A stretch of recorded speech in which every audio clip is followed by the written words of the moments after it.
Alright, so you want to use the formula given to find the quantity that is asked for. So our formula is capital F for Fahrenheit equals 9/5 times C, or the degrees Celsius, plus 32.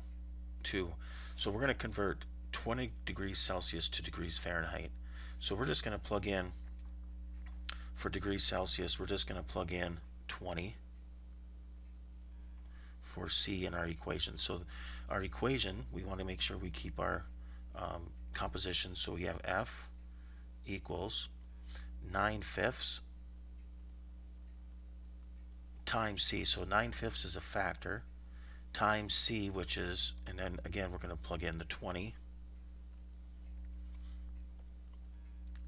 and then we have another term, and then plus 32.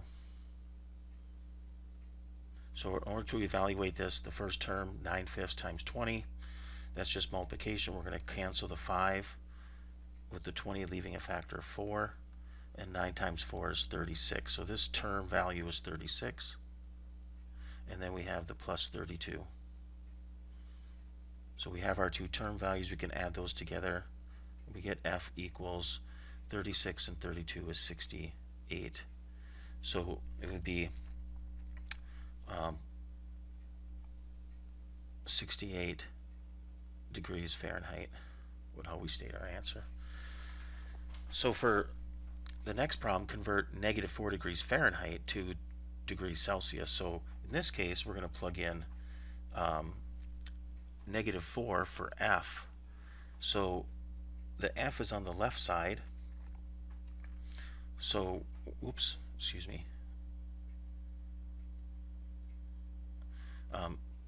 So -4, we're going to replace that with the F, and then the rest of the problem,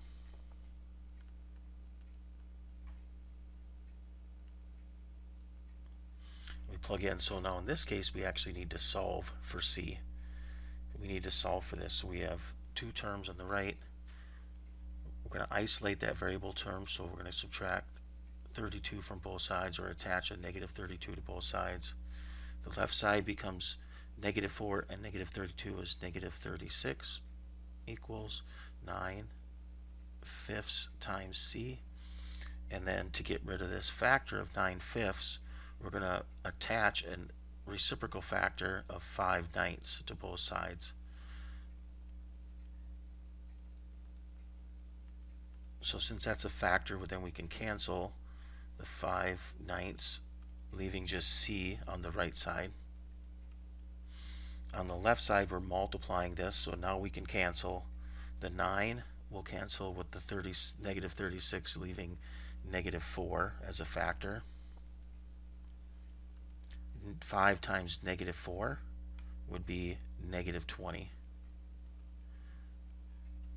So we would write this then as -20 degrees Celsius. So in this case, we use the same formula, but we can solve for the different variable. When we plug it in, we can use our algebra to solve for C. So let's look at this last problem. We have our formula, S equals 4 times L times W, or 4LW plus 2WH. This is the surface area of a special rectangular box. To find H, or we'll want to find H, sorry, if S is 102, L is 7, and W is 3. So again, in our formula, we just want to make sure we keep our composition. We have two terms on the right side.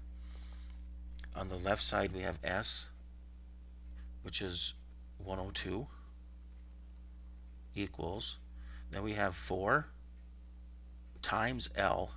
So I'm just going to use parentheses times whatever L is. In this case, it's 7. Then times W. Again, I'm going to use parentheses for my factor of W. And W is 3. So then we have a term break. We have a factor of 2. And then times W. So again, we'll use our parentheses. W in this case is 3.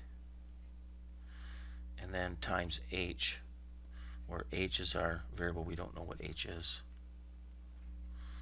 So we'll just simplify each term.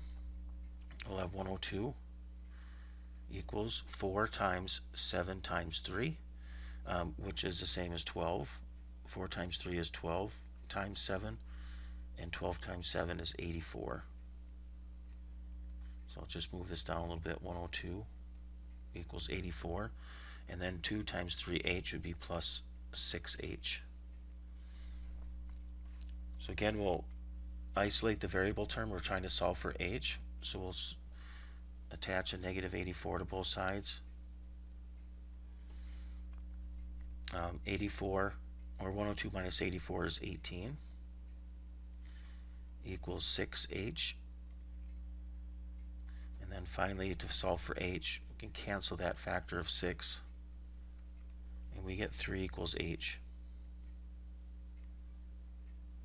So we used the formula, plugged in what we knew, the variable values, making sure we keep track of composition, and then we had to solve for h algebraically to find h.